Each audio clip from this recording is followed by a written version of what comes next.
Hello, UCAR. Peter Christensen here, coming to you from the CEO's desk. Going to talk a little bit about another legal concept.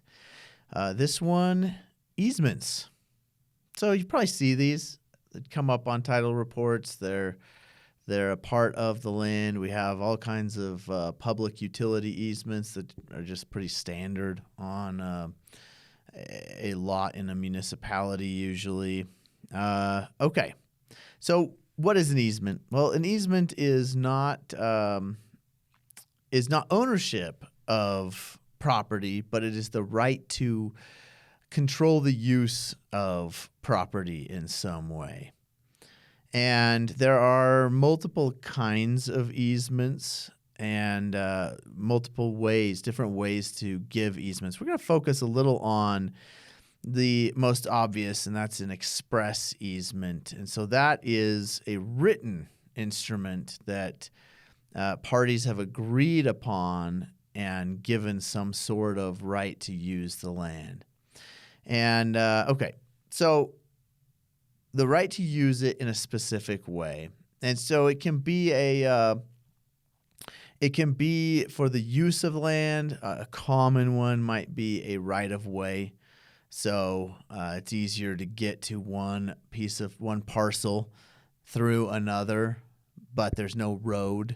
There's no city easement granting a right of access. So the parties agree, hey, can I use this section of land to drive on? Maybe it's even already a driveway.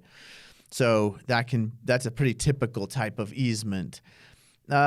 Now, but an easement can be a negative, so it can be a restrictive thing. So you'll agree not to build on this part of the land, and an owner can agree to not do something with their land in order to, or grant an easement that way.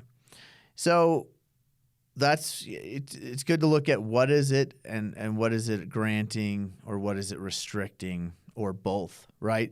Because if you grant a right-of-way, then you can't put a fence across it. So it can be both positive for one person, but it can also be restrictive in you can't put your pool through right where a right-of-way is granted through an easement. Okay.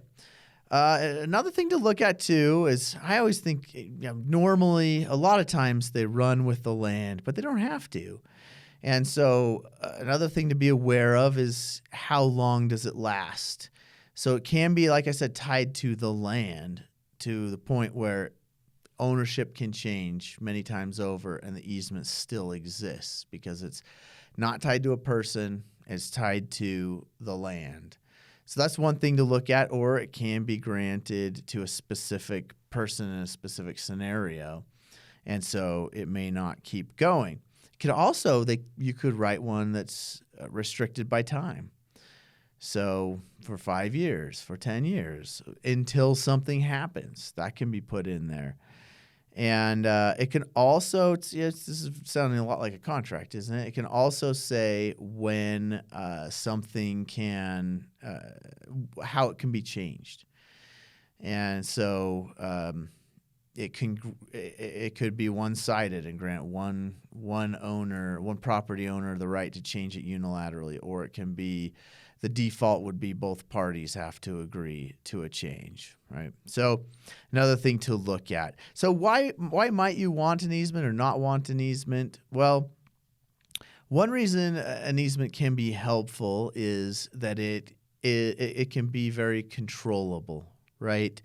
So the parties, if there's a question, lands may be being chopped up. That's a common time easements are given is when a big parcel is chopped up into smaller parcels, or the use of it changes. So it goes from agricultural to residential, and then suddenly access different ideas come up of that need to be addressed.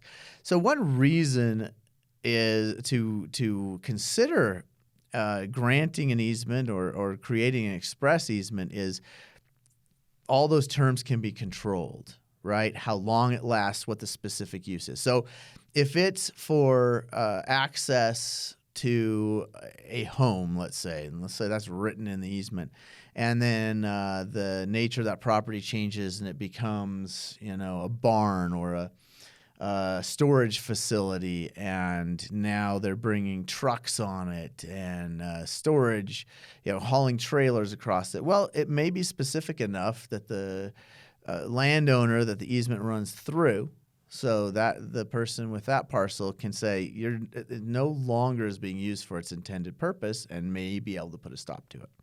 So that you can really control how it's used. You can control the duration, and you can control the terms of how it might be altered in the easement. So those are reasons to consider an easement. If you're selling land or helping a buyer buy land, then you just want to be aware of what those are, what they say. If you see access through the property, you may wonder, is there an easement? And it's going to be worth looking into. So that's kind of a quick, brief explanation of express easements. Remember, this is not legal advice. This is legal information only. If you need specific legal advice, please contact your attorney.